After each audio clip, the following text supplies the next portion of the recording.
नमस्कार मित्रों, मैं हूं आपके साथ अशोक वर्मा। आप देख रहे हैं टीवी 20 न्यूज पर फटाफट खबरें। बने रहिए हमारे साथ।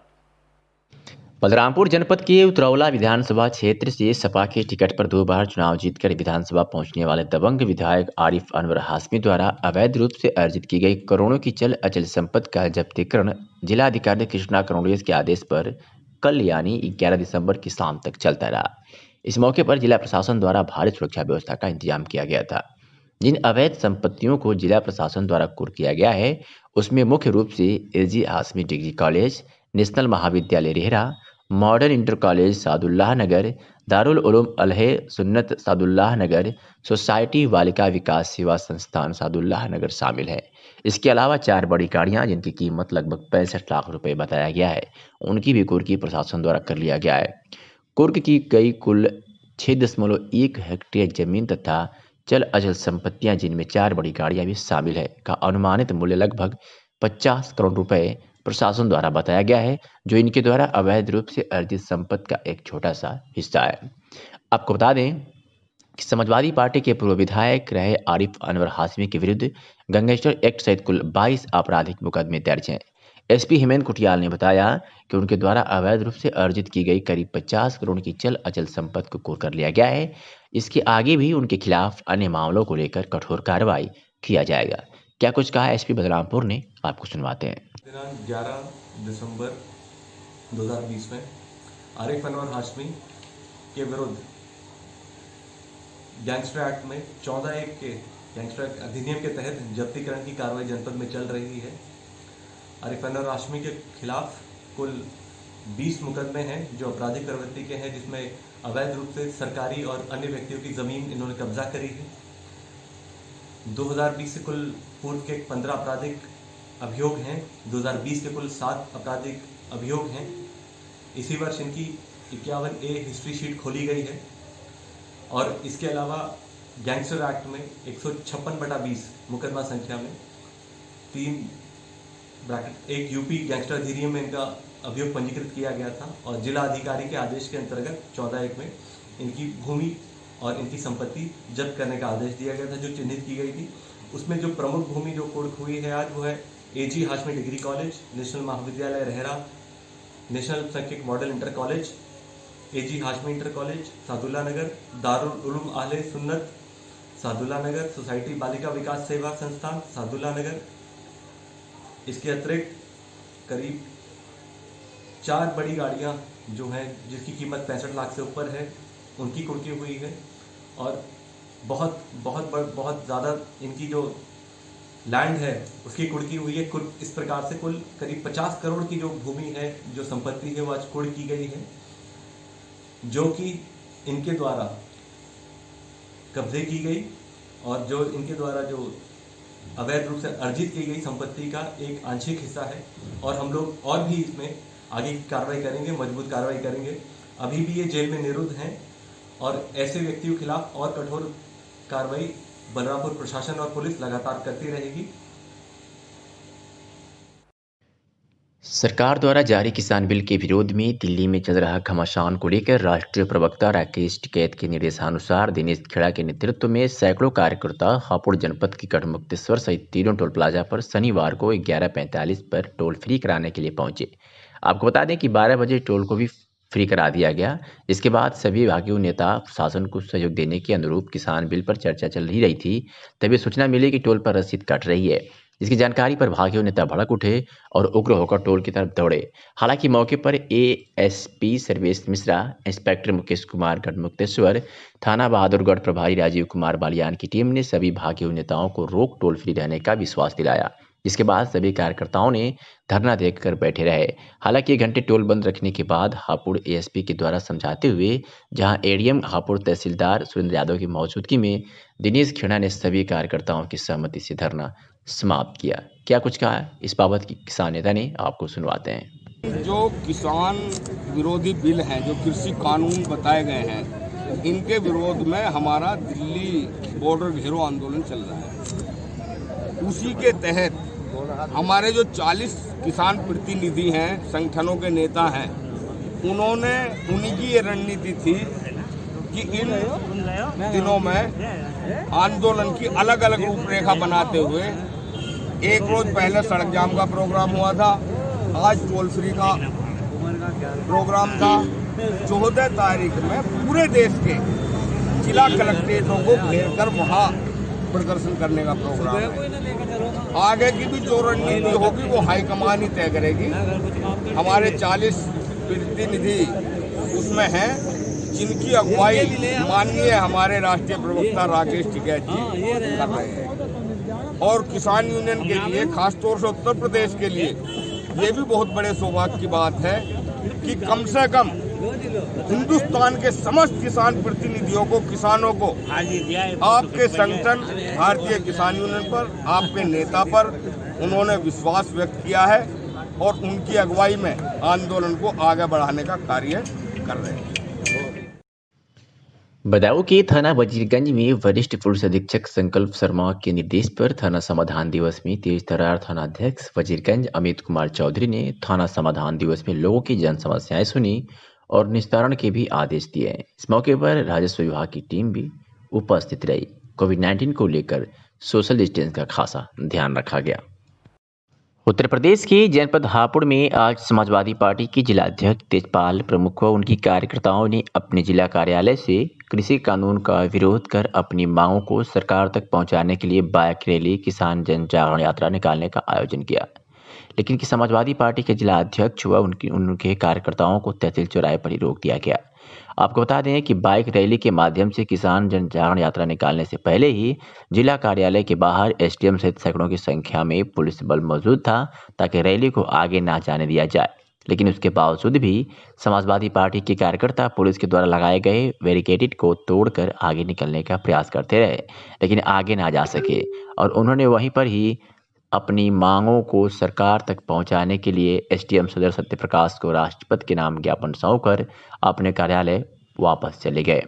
आपको बता दें कि समाजवादी पार्टी के कार्यकर्ता आज कृषि कानून के विरोध में बाइक रैली के द्वारा जिला कार्यालय हापुड़ से अछेजा, निजामपुर, नया गांव, कमालपुर होते हुए इस रैली का समापन आलमपुर में होना था, लेकिन पुलिस ने सपा कार्यकर्ताओं के साथ कड़ी मशक्कत करते हुए उन्हें तहसील चौराहे पर ही रोक दिया और सपा कार्यकर्ताओं ने अपनी मांग को सरकार तक पहुंचाने के लिए एक ज्ञापन राष्ट्रपति के नाम सौंपा। अपनी बात को, किसानों की बात को, गरीबों की बात को कहने का ये बिल्कुल जो अधिकार था इस भारत में, ये बिल्कुल छीन रही है, हमारी आवाज़ को दबा रही है। हमारी मोटरसाइकिल यात्रा थी आज, उसमें जो यहाँ हम ऑफिस पर इकट्ठे हुए, यहाँ से मोटरसाइकिल लेकर गए। चौधरी चरण सिंह जी की जो मूर्ति है तहसील हापुड़ में, वहाँ से आगे हमें नहीं जान दिया, वहाँ बैरिकेटिंग कर दी और वहाँ तमाम फोर्स बुलाकर कहाँ से कहाँ तक निकाली जानी थी आपकी जो बाइक? हमारी जो आज की यात्रा थी, यहाँ से अछेजा, अछेजा से निजामपुर, निजामपुर से कांवई, कांवई से नया गांव, नए गांव से कमालपुर और इसका समापन था आलमपुर में। जो आज इन्होंने यहाँ तहसील चौराहे पे चौधरी चरण सिंह जी की प्रतिमा पर रोक दी गई और आगे नहीं जाने दिया। और इससे पहले भी हमने एक दो बार यात्रा रेगुलर चल रही है 7 तारीख से, लेकिन कई मुकदमे भी हो गए। आज इन्होंने बिल्कुल भी हमें आगे नहीं जान दिया, तो हमने यही ज्ञापन देकर और अपनी बात को आगे सरकार तक पहुँचाने का प्रयास किया है। और ये योगी मोदी सरकार कितनी इन बातों को ध्यान में रखते हैं और इस अन्नदाता की बात को कितना सुनते हैं। इन्हें जो हमारे इस देश के अन्नदाता हैं, इन्होंने ही कुर्सी पे बैठाने का काम करा और इन्हीं के साथ जो ये आज रवैया अपना रहे हैं। जो हमारे जो राष्ट्रीय अध्यक्ष है आदरणीय अखिलेश यादव जी, निरंतर जब तक ये किसान अन्नदाता सड़कों पर रहेंगे, जब तक समाजवादी पार्टी के राष्ट्रीय अध्यक्ष जी के आदेश निर्देश में पूरी तरह से ये काम चलता रहेगा। इसी कड़ी में हम लोग साइकिल यात्रा निकाल रहे थे और साइकिल यात्रा में हम लोग जाते किसानों को सेवा भाव के लिए, लेकिन चूँकि इस उत्तर प्रदेश सरकार ने पुलिस से गुंडागर्दी पूरी तरह से समाजवादी पार्टी पर लाठी डंडे धक्का मुक्की और पूरी तरह से बैरिकेडिंग डालकर हमको एक तरह से बंदिक बना लिया और विपक्ष का जो काम है उसको करने में बिल्कुल हमारे लिए बल प्रयोग कर रही है। हम उसकी घोर निंदा करते हैं। दूसरी तरफ इनका ये कहना है कि आप रोड जाम कर रहे हो, सड़कों पे किसान हैं, आने जाने वालों को परेशानियां हो रही हैं। तो मैं कहना चाहता हूं सरकार से, लगातार आपके कैबिनेट मिनिस्टर कह रहे हैं, लगातार उनसे संपर्क में डायलॉग के जरिए से बात चल रही है। अगर किसानों के हित में ये बिल है तो क्या किसान समझ नहीं पा रहा? किसानों के लिए कह रहे हैं कि उनकी आय दुगनी हो जाएगी, किसान बहुत फले फूलेगा। कहीं ना कहीं किसान को डर है, वो बहुत परेशान है। आप सरकार से अनुरोध करते हैं कि आप इन तीनों कानूनों को, जो किसान विरोधी कानून है, इसको तत्काल पार्लियामेंट बोर्ड की मीटिंग बुलाओ और इसको समाप्त कर दें। ये हमारी सरकार से। कहाँ ये तुम्हारी बाइक रैली निकाली गई और कहाँ पे इसको रोका गया? देखिए, हमारा जैसे हम तहसील चौराहे पे पहुंचे, वहीं उन्होंने बैरिकेडिंग कर, तमाम पीएससी पुलिस, तमाम आला अधिकारी इस जिले के मौके पे थे। उन्होंने बल प्रयोग किया, धक्का मुक्की की, एक तरह से प्रेशर किया, जबरन हमको वहाँ रोका, जिसकी समाजवादी पार्टी के कार्यकर्ता घोर निंदा करते हैं। तो मैं आपसे यही चीज़ कहूँगा कि देखिए, जो विपक्ष का काम है, ईमानदारी से अपना दायित्व निभा रहा है, लेकिन पुलिस प्रशासन डंडे के जोर पर हमको धमकाने का काम कर रहा है। हमको खबर आजमगढ़ से है, जहां महिलाओं के साथ हो रहे दुर्व्यवहार व छेड़खानी के मामले में उत्तर प्रदेश सरकार के सख्त होने से पुलिस भी ऐसे अपराधियों को सलाखों के पीछे पहुंचाने की मुहिम तेज कर दी है। इस क्रम में महाराजगंज कोतवाली क्षेत्र के कलवरिया निवासी महिला के साथ अभद्र व्यवहार व छेड़खानी व मारपीट के साथ धमकी देने में वांछित अभियुक्त मनोज को गिरफ्तार कर जेल भेज दिया। महाराजगंज की पुलिस से मिली जानकारी के अनुसार प्रभारी निरीक्षक गजानंद चौबे के नेतृत्व में उप निरीक्षक में हमराही कर्मचारीगण के उपरोक्त मुकदमे की विवेचना के क्रम में परशुरामपुर बाजार पहुंचे ही थे कि ज्ञात हुआ कि मुकदमा उपरोक्त का अभियुक्त मनोज पुनः वादिनी मुकदमा से मारपीट करने हेतु आमादा है और उसके दरवाजे पर मौजूद है। मौके पर पहुंची पुलिस के सामने ही मनोज वादिनी के घर के सामने खड़ा होकर ललकार रहा था। पुलिस वालों को देखकर मुड़कर भागने का प्रयास किया कि पुलिस बल द्वारा एक बार की दबिश देकर घेर कर मौके पर पकड़ लिया गया। आरोपी उपरोक्त की गिरफ्तारी की सूचना आरोपी मनोज के पिता अयोध्या नायक को मौके पर दे दिया गया। महाराजगंज पुलिस द्वारा महिला संबंधित संवेदनशील मामला बताते हुए कार्रवाई कर जेल भेज दिया गया। कानपुर देहात की राजपुर थाना क्षेत्र के बैना गांव में बीती दीपावली को गांव के दो पक्षों में पटाखा चलाने को लेकर मारपीट हो गई थी। गांव के कुछ संभ्रांत लोगों ने थाने में सुलहनामा करा दिया था। मंगलवार की शाम राजपुर थाना क्षेत्र के जैनपुर गांव निवासी शैलेंद्र सिंह फौजी अपनी बहन के ससुराल बैना गांव आया था। वही पुराने वाद विवाद को लेकर कहासुनी होने लगी। धीरे धीरे वाद विवाद इतना बढ़ गया कि मारपीट होने लगी।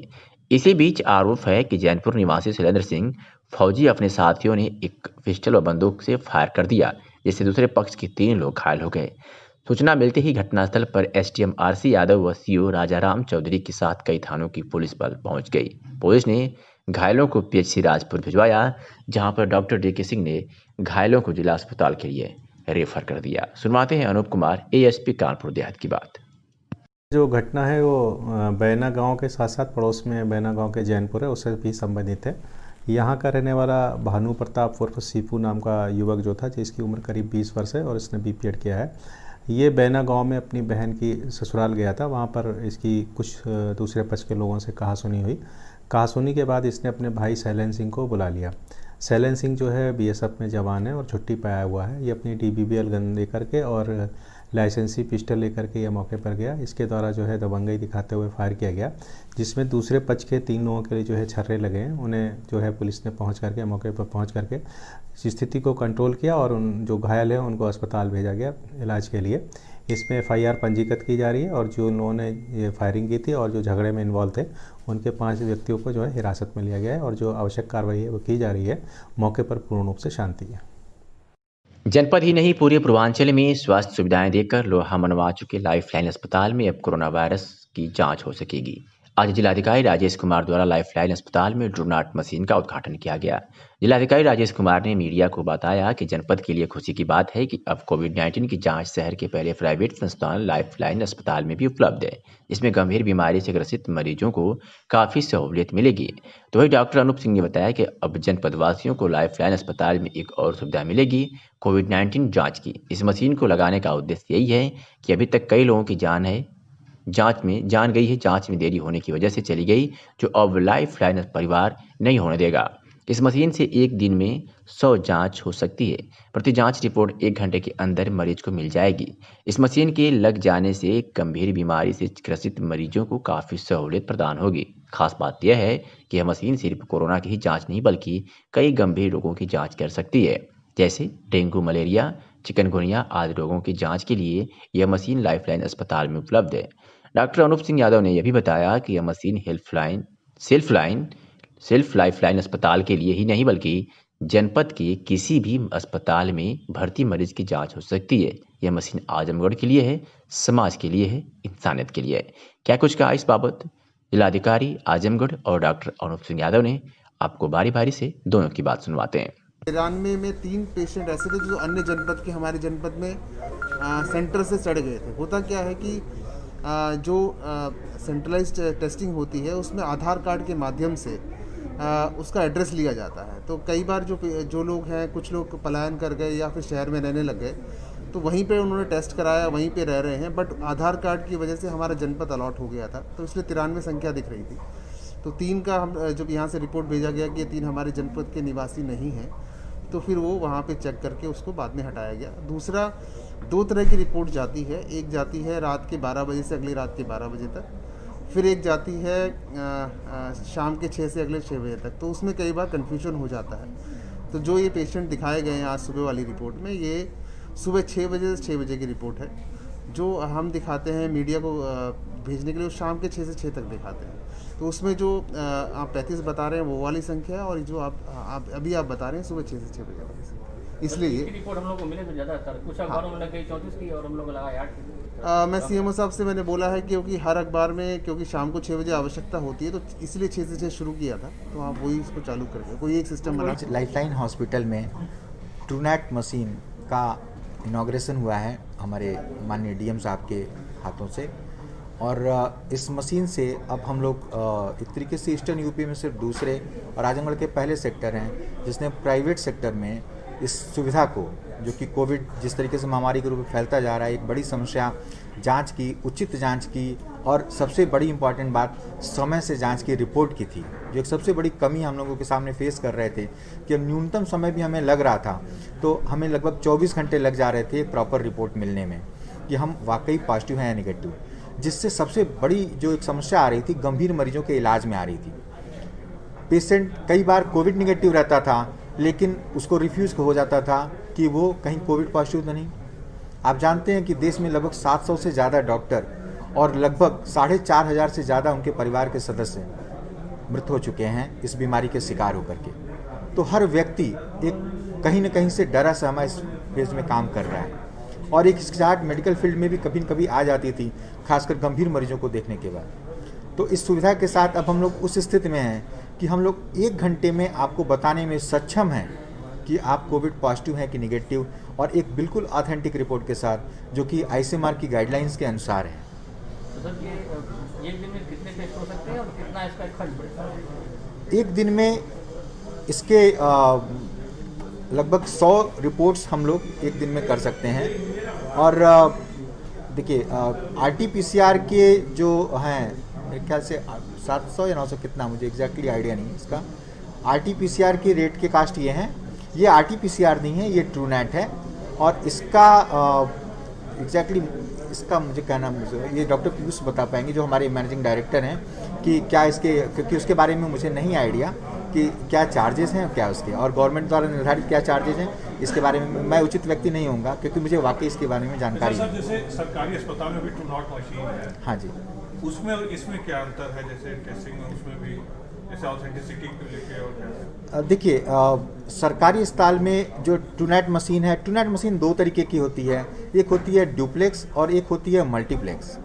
तो डुप्लेक्स मशीन आपको सिर्फ कोविड के एक एंटीजन को चेक करती है, और उसके 2 स्टेज होते हैं, इसको 2 बार में करना पड़ता है। फर्स्ट स्टेप में वो एक आइडेंटिफाई करती है कि क्या ये जो वायरस है, ये पेशेंट कोरोना वायरस की फैमिली का है या नहीं, पहली बात। और दूसरी बात कि अगर ये कोरोना वायरस फैमिली, तो कोरोना वायरस फैमिली एक बहुत ब्रॉड फैमिली है, और उसमें क्या ये कोविड-19 है, SARS-CoV-2 जिसका नाम है वैज्ञानिक नाम। तो सेकेंड जो जांच होती है वो कोविड-19 से रिलेटेड होती है, तो उसको 2 स्टेज में करना पड़ता था पहले। लेकिन जो ये मशीन है जो लाइफलाइन में इंस्टॉल हुई है, ये एक मल्टीप्लेक्स ऐसे है जो सिंगल बार में ही आपको दोनों एंटीजन एक बार में चेक करती है, इसलिए इसकी सेंसिटिविटी और इफिकेसी इक्विवेलेंट टू RT-PCR है। क्योंकि इसके ट्रू निगेटिव का मतलब कि पेशेंट ट्रू निगेटिव है, वो कोविड निगेटिव है, और अगर इसका ट्रू पॉजिटिव है तो इसका मतलब पेशेंट ट्रू पॉजिटिव है और वो कोविड पॉजिटिव है। तो इस मशीन की ऑथेंटिसिटी RT-PCR के इक्विवेलेंट है। तो डॉक्टर प्लीज बता रहे थे कि और भी जांच की सुविधा कुछ नहीं जुड़ी है इसमें? इस मशीन से न सिर्फ हम कोविड बल्कि ट्यूबरकुलोसिस, डेंगू, चिकनगुनिया इसके बारे में भी जानकारी प्राप्त कर सकते हैं, टाइफाइड की ऑथेंटिक रिपोर्ट प्राप्त कर सकते हैं, और इतना ही नहीं बल्कि मशीन से जो ट्यूबरकुलोसिस के रेजिस्टेंट बैक्टीरिया हैं उनमें कौन सी दवा काम कर सकती है हम इस मशीन से ये पता कर सकते हैं। तमाम एडवांस जांचें जैसे कि HLA-B27 और इससे रिलेटेड तमाम एंटीजन जो कनेक्टिव टिश्यू डिसऑर्डर से संबंधित होते हैं उनकी जांचें भी हम इस मशीन से करने में सक्षम हैं, और ये सारी जांचें आजमगढ़ में पहले उपलब्ध नहीं थी। डॉक्टर जैसे कि सिर्फ लाइफलाइन के हॉस्पिटल के मरीजों के लिए रहेगी या दूसरे हॉस्पिटल के मरीजों के लिए भी अगर करना चाहें? ये पूरे आजमगढ़ के लिए, पूरे जोन के लिए है, ये ह्यूमैनिटी के लिए है, ये समाज के लिए है। अम्बेडकर नगर जिले के आलापुर तहसील क्षेत्र के विडहर घाट से क्षतिग्रस्त होने के चलते आवागमन को रोक दिया गया है। बता दें कि बीते शुक्रवार की रात्रि में सरयू नदी पर बने सेतु अम्बेडकर नगर व संत कबीर नगर जनपद को जोड़ने वाले सेतु बिडहर घाट पर किनारे का हिस्सा टूटने से हड़कंप मच गया। आनन फानन में प्रशासन ने बैरिकेडिंग कर दोनों तरफ के वाहनों को रोक दिया है। केवल पैदल एवं दोपहिया वाहन को आने जाने की अनुमति दी गई है। बीते दिनों इस संबंध में खबर भी प्रकाशित की गई थी, लेकिन अधिकारियों के कान में जू तक नहीं रेंगी और आखिरकार पुल पर लगभग 2 मीटर की परिधि का गड्ढा बन गया है। विदित हो कि इस पुल से प्रतिदिन हजारों वाहनों का आवागमन होता है। गाड़ियाँ क्यों नहीं जा पा रही हैं? पुल टूटा है। तो कब से आप यहाँ पे रुके हैं? 1-1.5 घंटा से रुके। आजमगढ़ शहर के स्थानीय नगर स्थित जिला कांग्रेस कमेटी कार्यालय पर आगामी 16 दिसंबर से होने वाले 1971 विजय दिवस कप जिला स्तरीय क्रिकेट टूर्नामेंट की तैयारियों के बाबत बैठक आयोजित की गई। बैठक को संबोधित करते हुए NSUI के प्रदेश अध्यक्ष अखिलेश यादव ने कहा कि 1971 विजय के शहीदों की याद में और पूर्व प्रधानमंत्री इंदिरा गांधी के साहसिक फैसले को स्मृति के रूप में बनाए रखने और ग्रामीण युवाओं में देश प्रेम व राष्ट्रीय भावना की अलग जगाने के लिए स्थानीय DAV PG कॉलेज के मैदान में क्रिकेट टूर्नामेंट का आयोजन आगामी 16 दिसंबर से 23 दिसंबर तक होगा।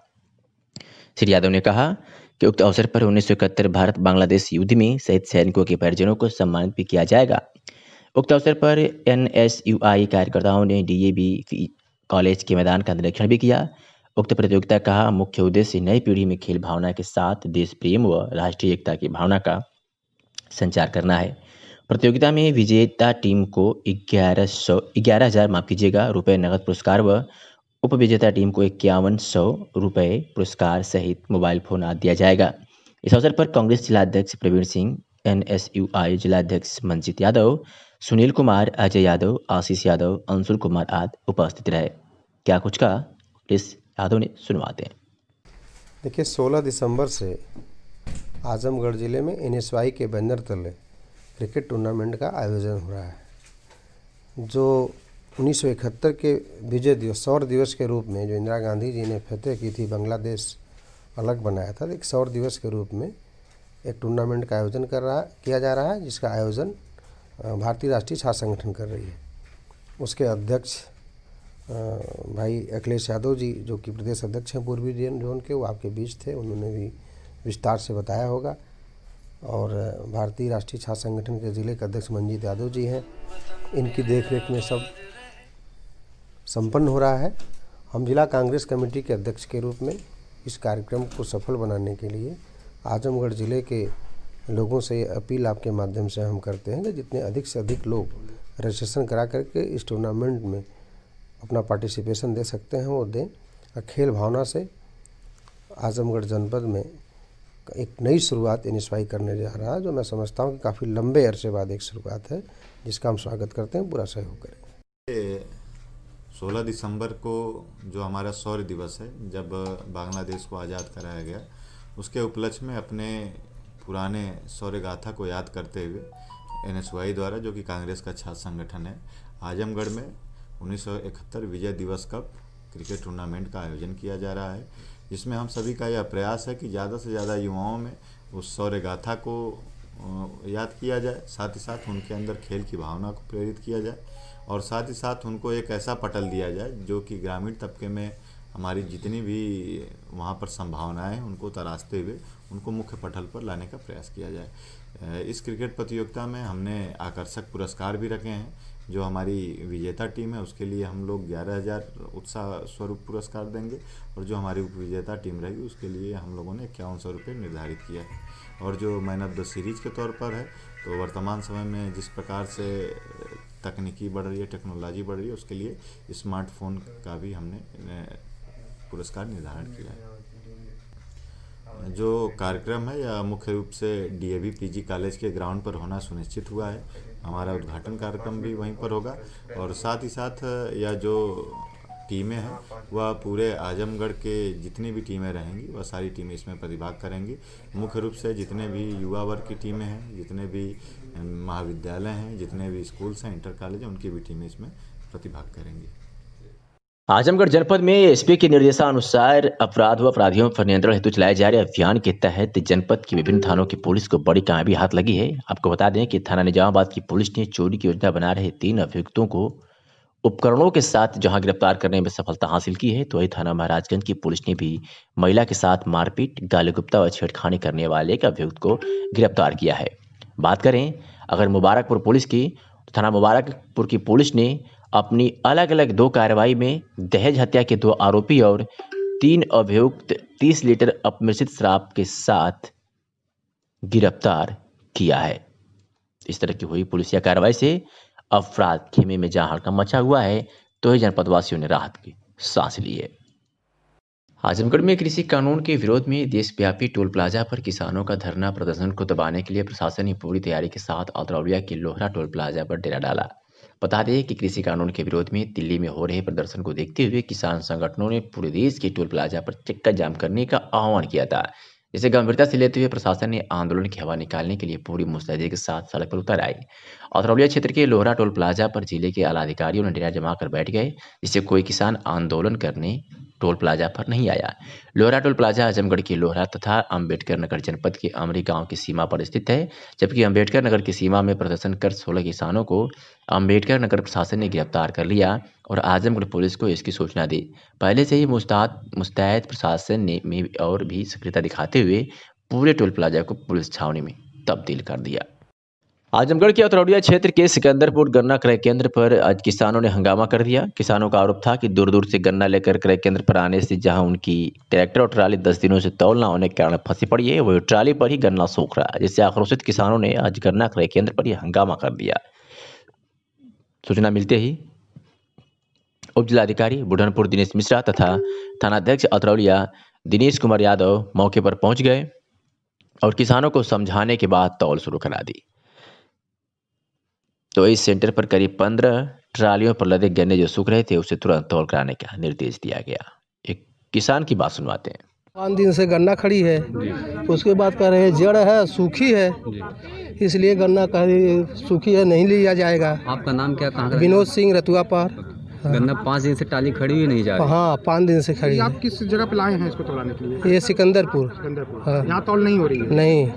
कितने दिन से टाली है आपकी? 5 दिन से है। 5 दिन से। हाँ, हफ्ता से खड़ी है सर। तो क्या दिक्कत परेशानी हुई इसके बारे में बताइए। गन्ना आई है, वही ट्रक व्रक नहीं सर, तौल नहीं हो रही है, गन्ना सूख रहा है, बोले हैं सूखा है गन्ना। तो आज आप लोग यहाँ क्या कर रहे हैं? कोई आंदोलन करने के लिए खड़े हैं? यहाँ पे SDM साहब आए हैं, क्या बोले आप SDM साहब? SDM साहब बोले अभी तौल मतलब होगी, देख रहो यहाँ पे।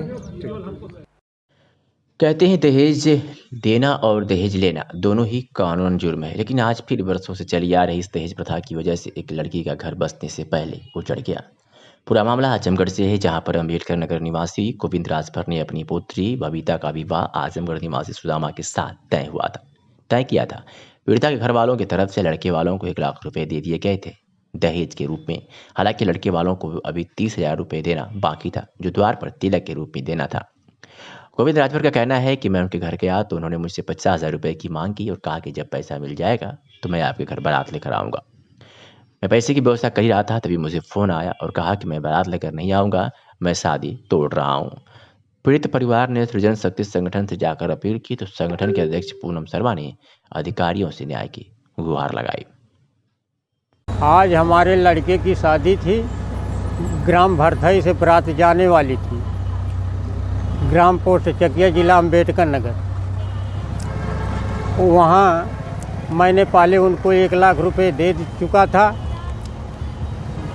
और बाकी 30,000 दरवाजे देने को वादा था।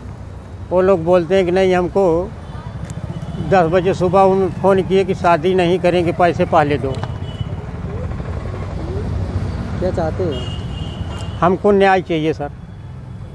ये है कि संविदा का भरथई गांव है, वहाँ से इस लड़की का मैटर हमारे आया कि इसकी शादी आज बारात आने वाली थी। लड़की का डिमांड था 2 लाख का था, उन्होंने 1.5 लाख के बाद मतलब हुआ, फिर 1,30,000 पे बात डन हो गई थी कि हाँ 1 लाख लड़की के बाप ने उनको दे दिया। 30,000 की बात ये थी कि वो द्वार पे घर पूजा जब लगती है तब उस टाइम देने की बात हुई थी। लेकिन कल जब आज सुबह 10 बजे करीब लड़की के पापा को फ़ोन आया कि आप लोग अगर 50,000 नहीं देंगे तो हम बारात लेके नहीं आएंगे। अब इससे वो लड़की इतनी परेशान थी, वो सुसाइड भी करने जा रही थी। फिर हमने जानकारी हुई, फिर ये लोग हमारे यहाँ आए तो हम ये केस लेके सिराई थाने पे आए हैं। अभी तक आपकी किसी अधिकारी से बात हुई है? किसी अधिकारी से हमारी बात अभी तक नहीं हुई है, ना हमें मिलने दिया जा रहा, ना हमें बात करने दिया जा रहा है। उल्टे हमें वहाँ बुलाया जा रहा है। हम क्यों जवाब जाए? कहाँ पे बुलाया जा रहा है? इटौरा चौकी पे हमें बुलाया जा रहा है। मामला यहाँ का इटौरा चौकी पे बुलाया जा रहा है? ये तो पुलिस वाले समझे ना कि वो वहाँ का मामला, उल्टे वो लड़के वाले क्या करें कि लड़की ने मना किया। लड़की क्यों मना करेगी और क्यों थाने पे आएगी वो? लड़के वाले रहने वाले कहाँ के हैं? ये समेदा भरथई गाँव। लड़की आजमगढ़ जनपद की मेहनगर स्थानीय थाना परिसर में उप जिलाधिकारी प्रियंका प्रियदर्शनी व थाना प्रभारी निरीक्षक प्रशांत कुमार श्रीवास्तव के नेतृत्व में थाना समाधान दिवस आयोजित किया गया। शनिवार को थाना मेहनगर में आयोजित थाना समाधान दिवस को अधिकारियों ने फरियादियों से रूबरू होते हुए उनकी समस्याओं को मौके पर सुना तथा वहां मौजूद संबंधित राजस्व और पुलिस विभाग के लोगों को मौके पर जाकर शिकायतों का 100% गुणवत्तापूर्ण निस्तारण करने के निर्देश दिया। समाधान दिवस पर 20 शिकायती पत्र पड़े, जिसमें मात्र 2 का निस्तारण हो सका। समाधान दिवस पर बिना मास्क आए फरियादियों को मास्क भी वितरित किया। इस मौके पर एसआई शिव कुमार मिश्रा, ओम प्रकाश श्रीवास्तव, इंद्रपाल यादव, किशन कुमार, अशोक तिवारी, राधे श्याम यादव, अमित सरोज आदि लोग मौजूद रहे।